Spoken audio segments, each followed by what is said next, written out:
This is Tell Me Something Good About Retail with Bob Phibbs, the retail doctor. The champion for a more human connection in retail for over 30 years as a retail doctor. Bob is the authority on brick-and-mortar retail across the world, who works with some of the biggest luxury brands to independent retailers of all sizes.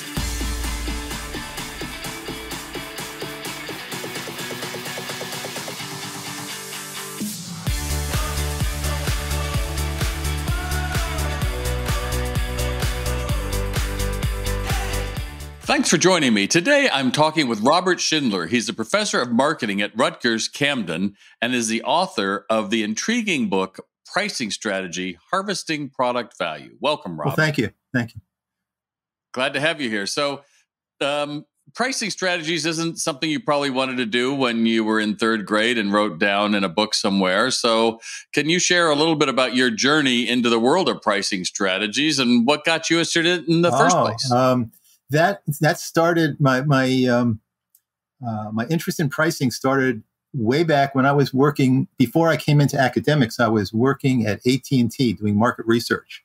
This was the days when AT&T was, telephone service was still being regulated. It was in the 70s, and it was monolithic. It was Ma Bell and all that. But we were AT&T, and they were gearing up for being in the competitive environment.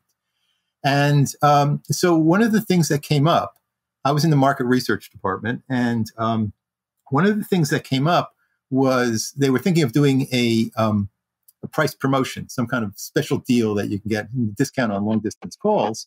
And so they wanted to know how much more calling they could expect from that. So they sent they sent a request down to their business analysis section, and they came up, they said, well, the price elasticity of long distance calls is really very low. It's about 0.5 or 0.6. I mean, that's what's had been over the decades right before that. So we don't expect a whole lot of, response to this price promotion.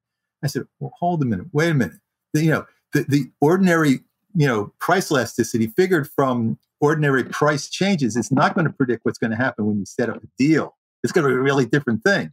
And they said, "Oh, really? No, no. We're economists. We got degrees in this. This is what." No, I don't think so. And that got me interested in the whole issue of pricing. Economics doesn't do justice to it. Yet it's something that every business person, every business organization has to deal with. Every business organization has a price, and that have to manage it. And yet, economic science is not ready to deal with it. So that was the start of my interest in it. Wow, that is fascinating.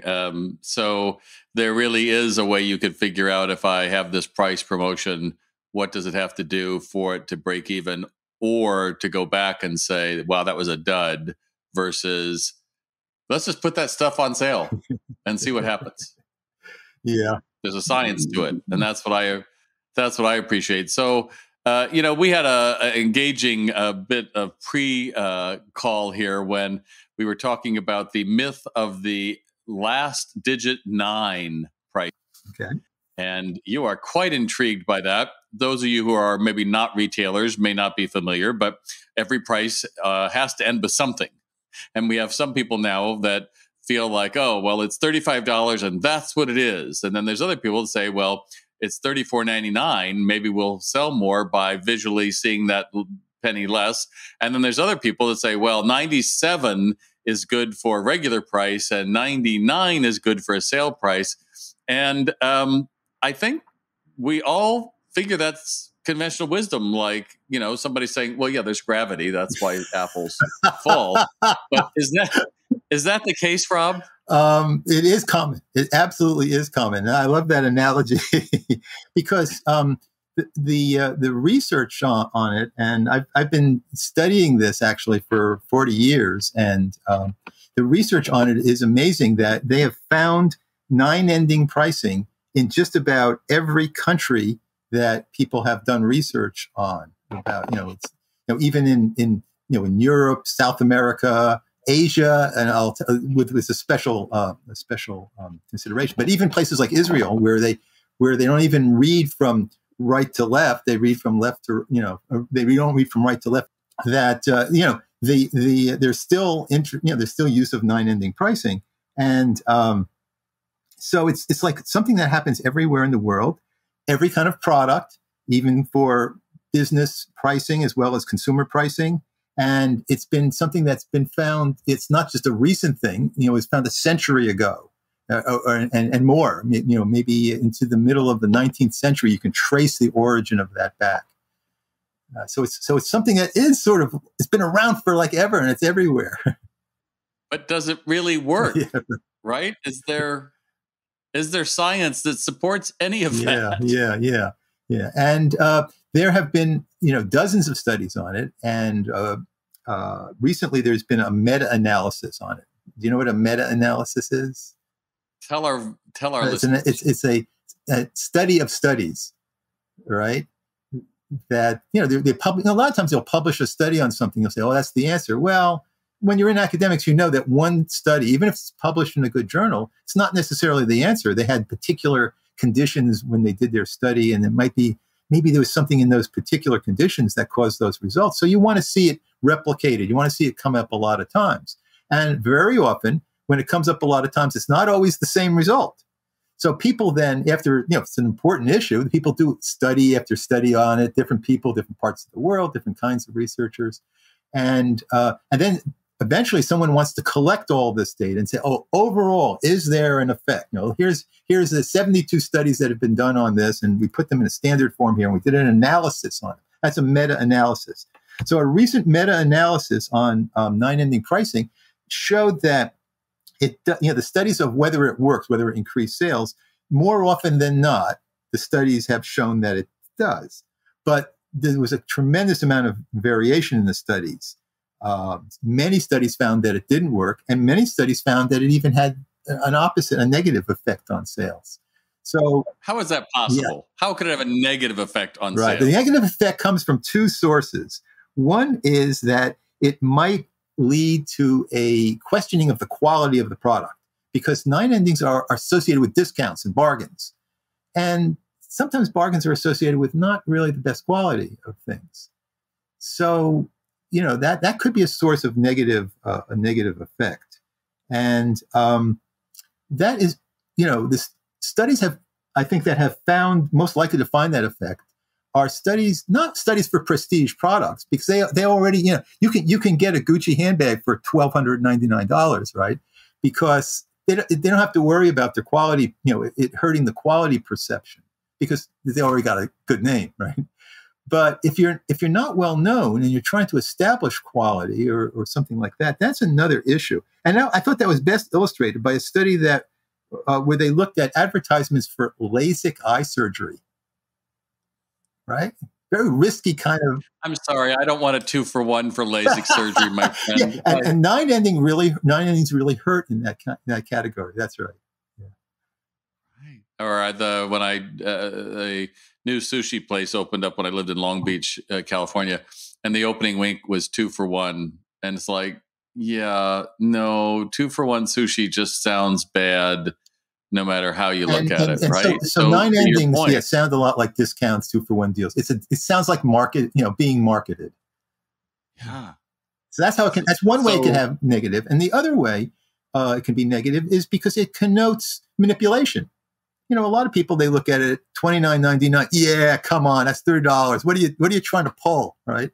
And then for certain businesses, you want to establish trust and rapport and all that. May not be ideal.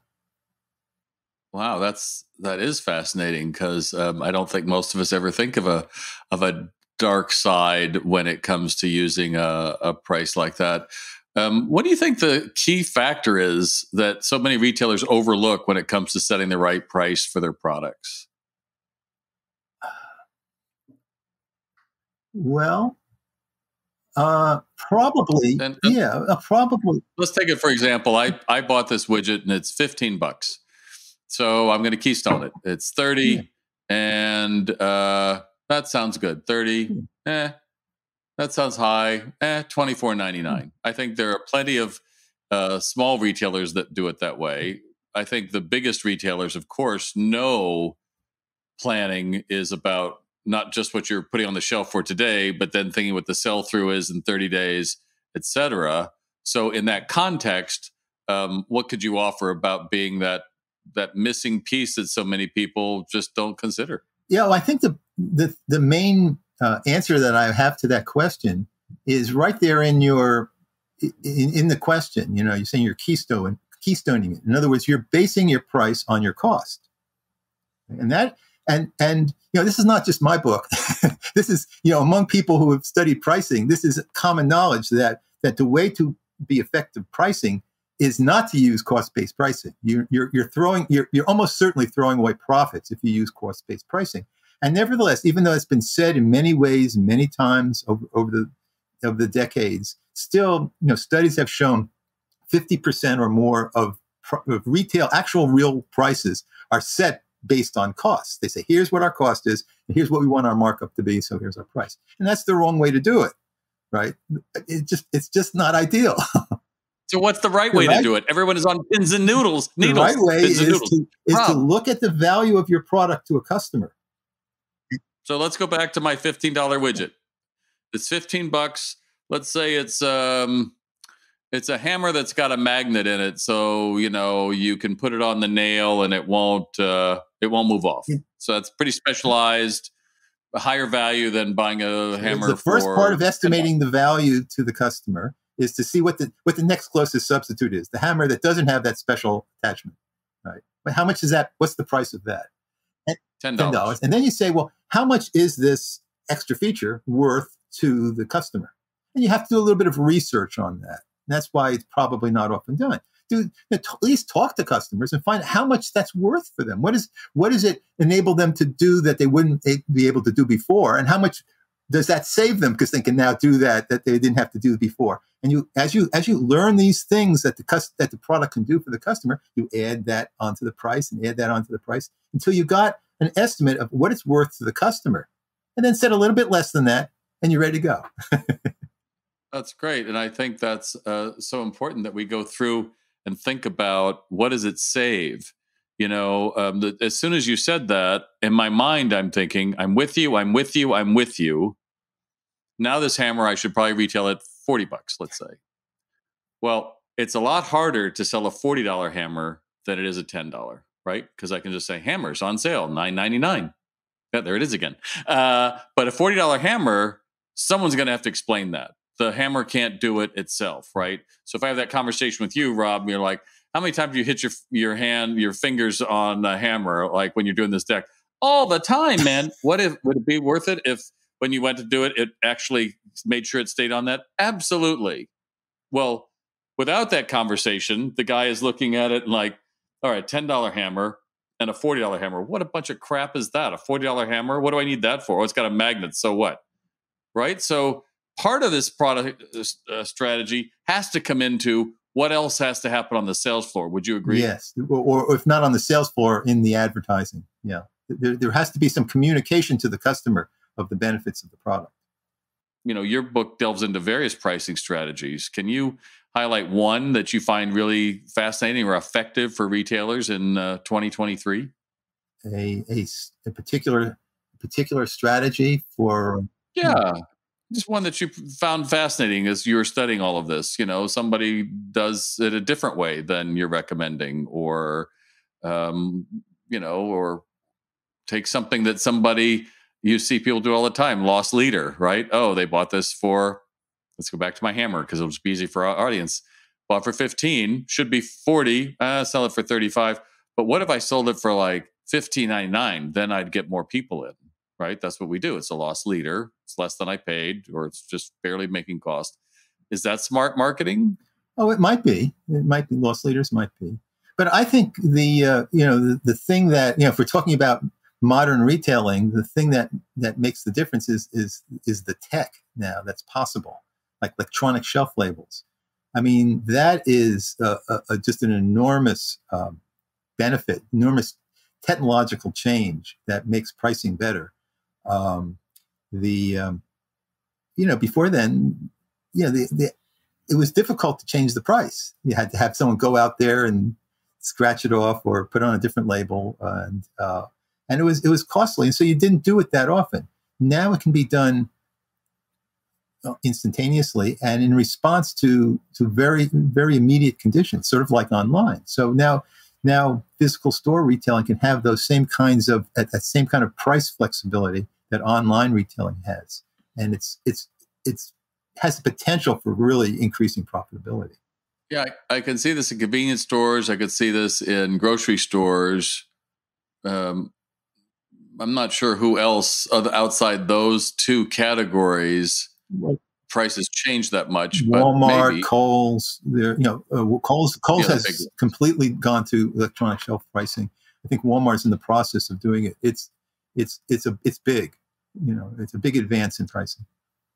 And then who is setting that? Is it AI? AI is reaching around the world and saying, "Oh, I can see Amazon and 8,000 other retailers are charging this around the world." And if yep, exactly. And I mean, it doesn't have to be that around the world if you're talking about particular stores. Each area, an individual, each Kohl's store has different close by competitors that their prices can be tracked, electronically, and then and then sales earlier the day, environmental conditions, economic conditions can all be fed in quickly and change the price.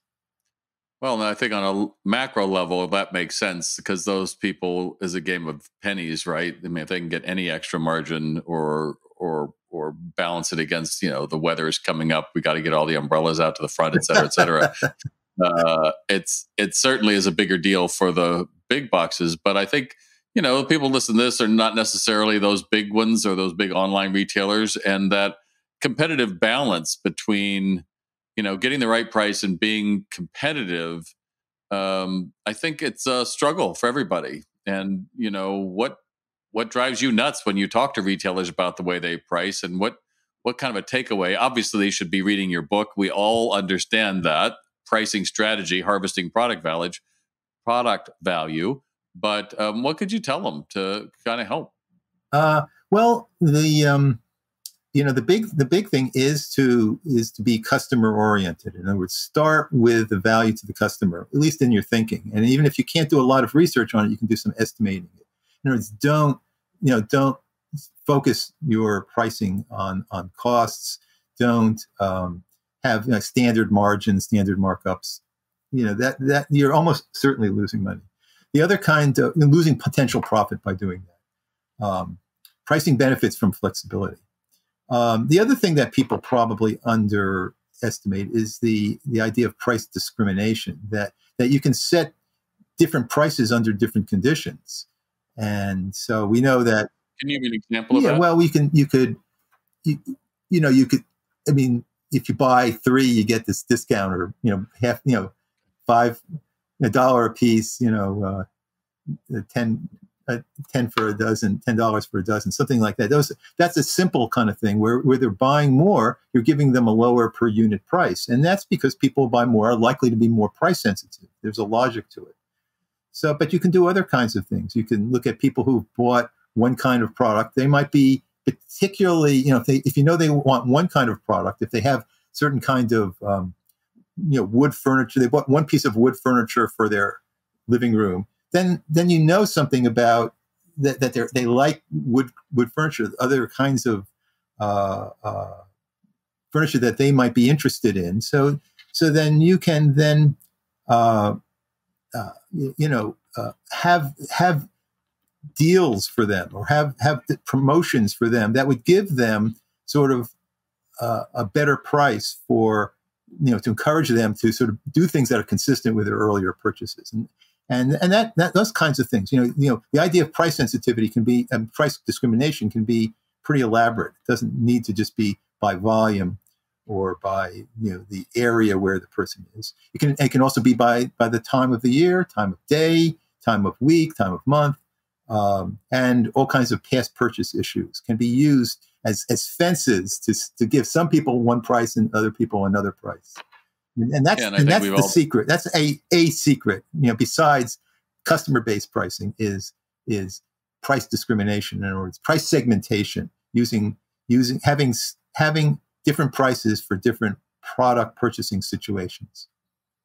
Yeah, the challenge we're all waiting for is the facial recognition that charges you more because it sees you drive an Audi than the guy who drives a Hyundai. And I don't think we're far away from that. I think that AI is going to find ways, certainly online, it's going to be able to know who you are. harder in a store, but not that hard. Right? I'm glad you brought that up, Bob, because that suggests, that reminds me of a limit of this kind of thing.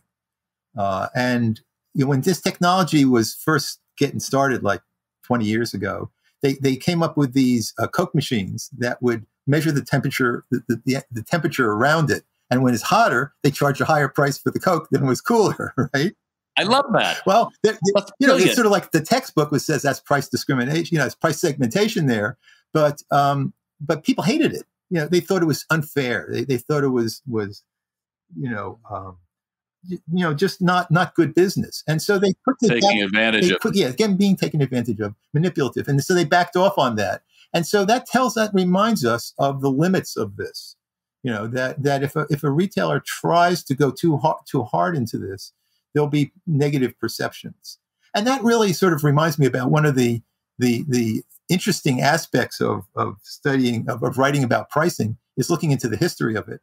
And, one of the things that is interesting is the history of the one price policy. We're living now in the era of the one price policy, which means, same price for all. But the origins of that are surprisingly recent. Is maybe 200 years ago, less than 200 years ago. No one had one price policy. Everyone was, negotiating, haggling. He haggled with the seller, right? Now, haggling with the seller is a lot like that Coke machine that gets a higher price when it's warmer. He looks you up and down. He gets the sense of what's involved, right? And that was the way it was forever, right? From the beginning of commerce back in the 10,000 years ago. And interestingly, in Britain, in the 1600s, it started this religious sect that was started, the Society of Friends, which we now know as the Quakers. Their leader, George Fox, said, all this stuff is manipulative, charging different prices for different people. Quakers were big on merchants. So he said, let's have, all Quaker merchants should have one price for everyone. This was like a religious thing. And surprise was that people liked it. And the Quaker stores did better. The Quaker merchants did better because they had the one price policy. And when that got around, it started to spread to other retailing.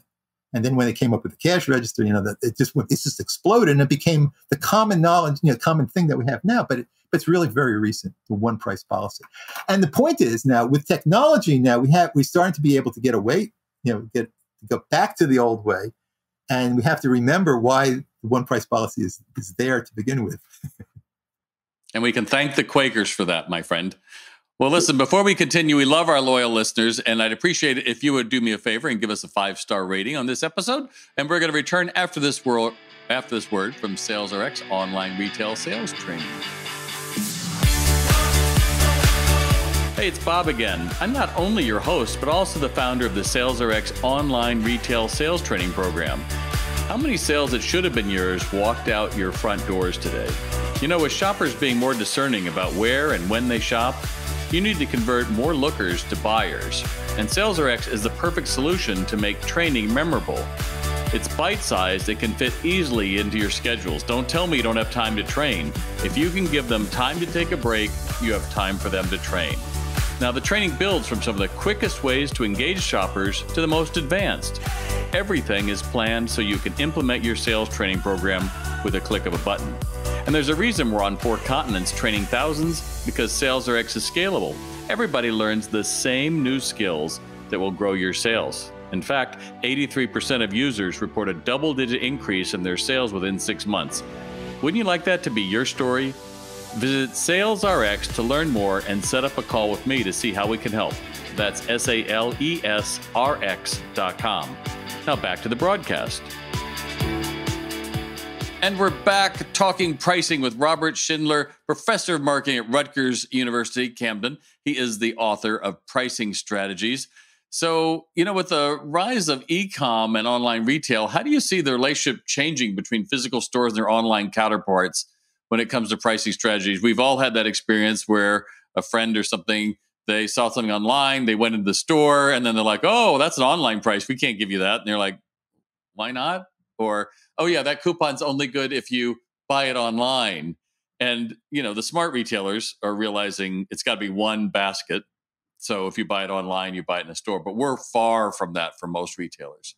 So how do you see that relationship changing with pricing strategies?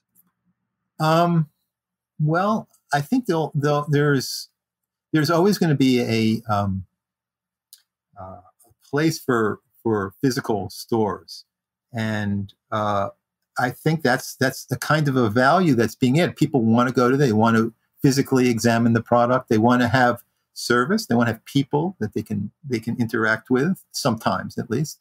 And so when you're offering that, you can charge a little more for it. It's based on pricing to the customer value. You're creating a little value that the online purchasing doesn't do. I guess online purchasing has its own kind of value, that you can get a selection that's better than any physical store could provide.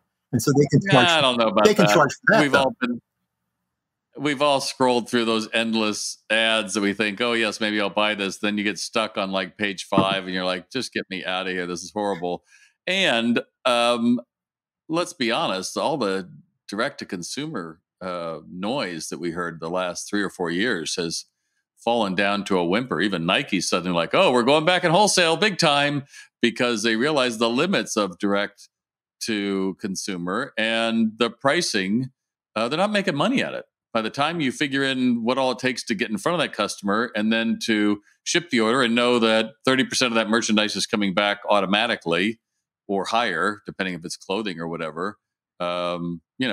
We hear a lot of noise right now around theft. Oh, everything's being stolen everywhere from everyone all the time. Maybe, but we really don't hear much about the details of pricing things online. You are at the subject mercy of Amazon and the big boys. Would you agree with that? It's a long way to say that, but just the big, that if I was an independent, that I have it in my store, but for me to make a profit, let's say it's $17.99, but online it's $12.99 from my biggest competitors.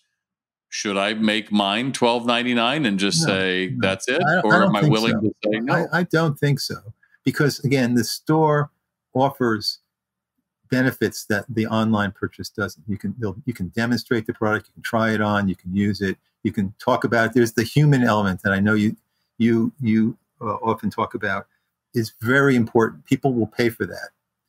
Now, the challenge, of course, for the physical store is to have something like this, the selection. In other words, I think that sometimes people go to a store and they're looking for something and they don't have in stock just the right thing, and then they end up going online, and that's always been a challenge with for retailing. And so if you can maybe make find a way to manage that, to have the kind of variety and selection that your customers will want, I think that the physical store offers benefits that can be charged for, that the customers will pay for. If it's right there, they can take it away. The person can show them it, talk to them about it, tell them it's great, it looks wonderful on you.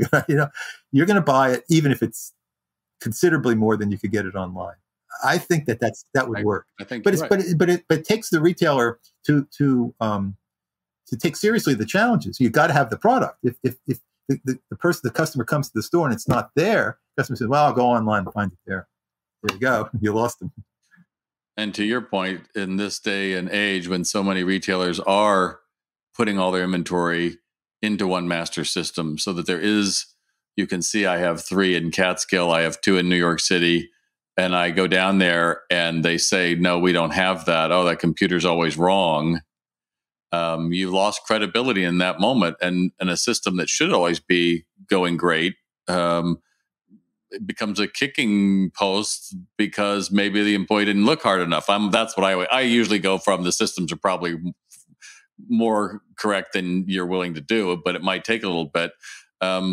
Switching to, you've been had challenge with helping brands develop their pricing structures. Are there any aha moments or breakthroughs, maybe a success story that you could share with us and our audience today? Let's see. Nothing comes to mind as an example of a breakthrough kind of pricing.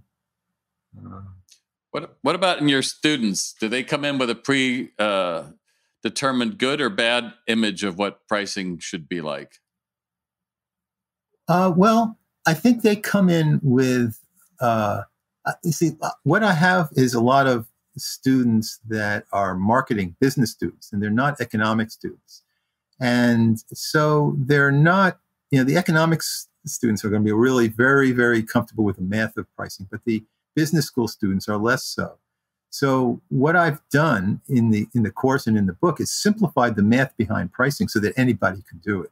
And it just takes high school algebra to understand it, and in less than that to actually do it. But if you really want to understand it, you have to dig up your high school algebra. But everyone can do that, and I think that they love that. And the idea that they really understand by the end of the course what it means to be customer oriented in pricing. That you really set the price based on what the customer's value is, how the customer values the product rather than your costs. How that's the key to profitable pricing. Once they've got, it's like light bulbs light up for them, and I think they're different than they would have been even if they had never taken that course. Yeah.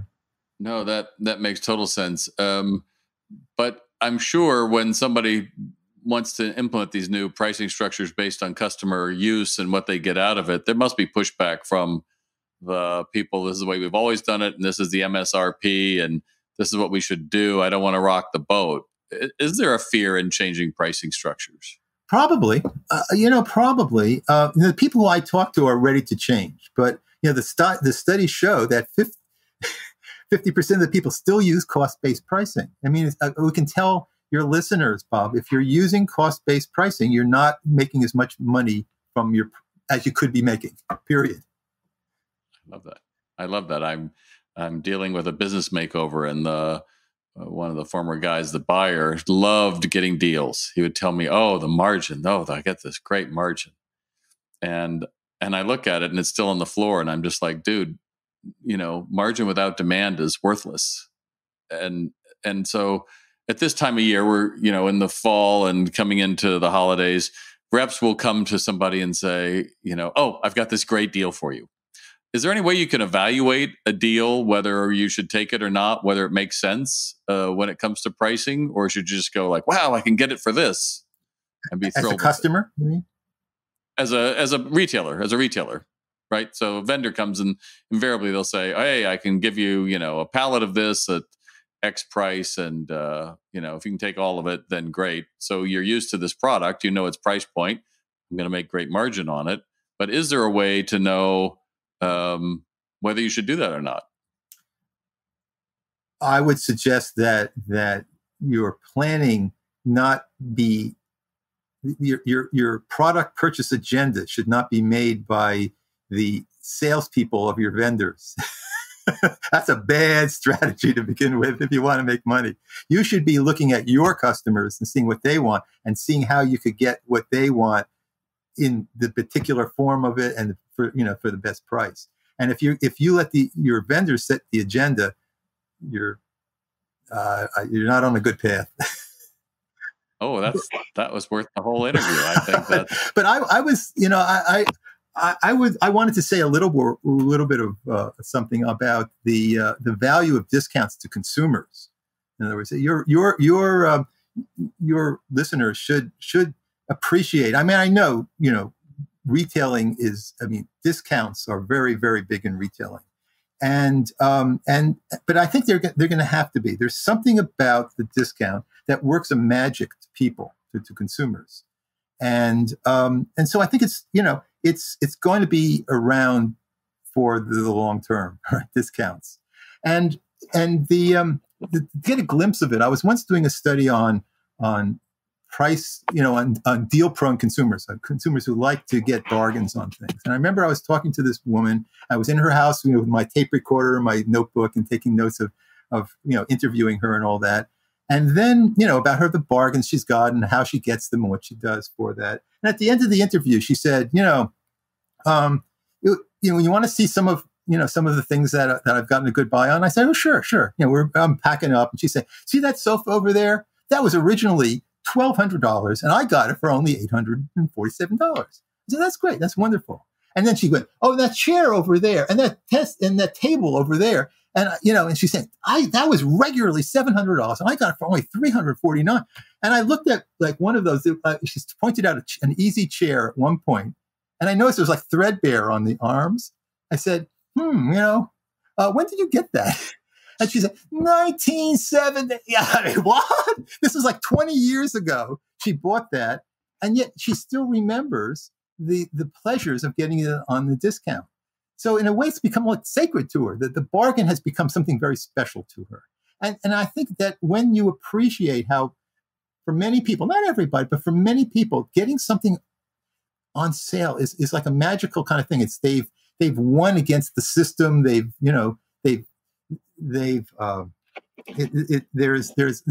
an aura to it that's really important, and that's why you can't, a retailer can't do without those sales and discounts. The retail landscape is littered with people who said it's everyday low price. That's it. Yeah, not for long if you want to stay around. J.C. Penney's. Don't forget J.C. Penney's. Sears Ron did it Johnson. Too. Sears did it in the 80s. Yep. Sears did it in the 80s, and what happened? And can't do it. Consumers didn't like it and didn't like that feeling. To your point, if I feel smarter, then I'm going to like your brand, right? So that was Bed Bath & Beyond. They got their little coupon, or Michael's, or J.C. Penney, and for whatever reason, you should have been smart enough to understood that maybe, they didn't have to run 230 promotions like J.C. Penney a year. However, you didn't ask the customer. And after you made so many changes, that thing had so many, I think the logo kept changing, the stores, the pricing, the brands, favorite brands were knocked off. And it comes from kind of a hubris, like it doesn't matter. But it does matter. Absolutely. Brands are important because brands help people know that they've gotten sales. They've gotten discounts. Yeah. Excellent. Well, we're coming to the end of our time here. What is one golden nugget of wisdom you would give to an aspiring retail entrepreneur who's just stepping into the world of price their products? They've heard you, and now they're questioning themselves like, oh, obviously they have to read the book. We know that. But what would be one thing that you'd be telling someone who really feels out of their depth in this? In the pricing of their products? Yeah.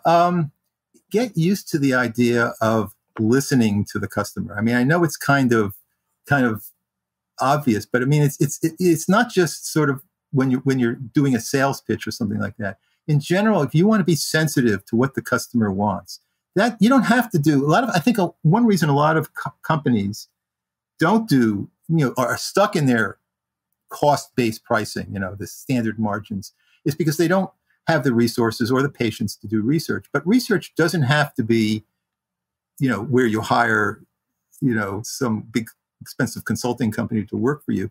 You can just listen to your customers talk and find out what they care about, what matters to them. Okay. And that in your own mind is what you can charge for. That tells you what they're there for, what they care about. That's what they're going to pay for. And you can incorporate that in your prices.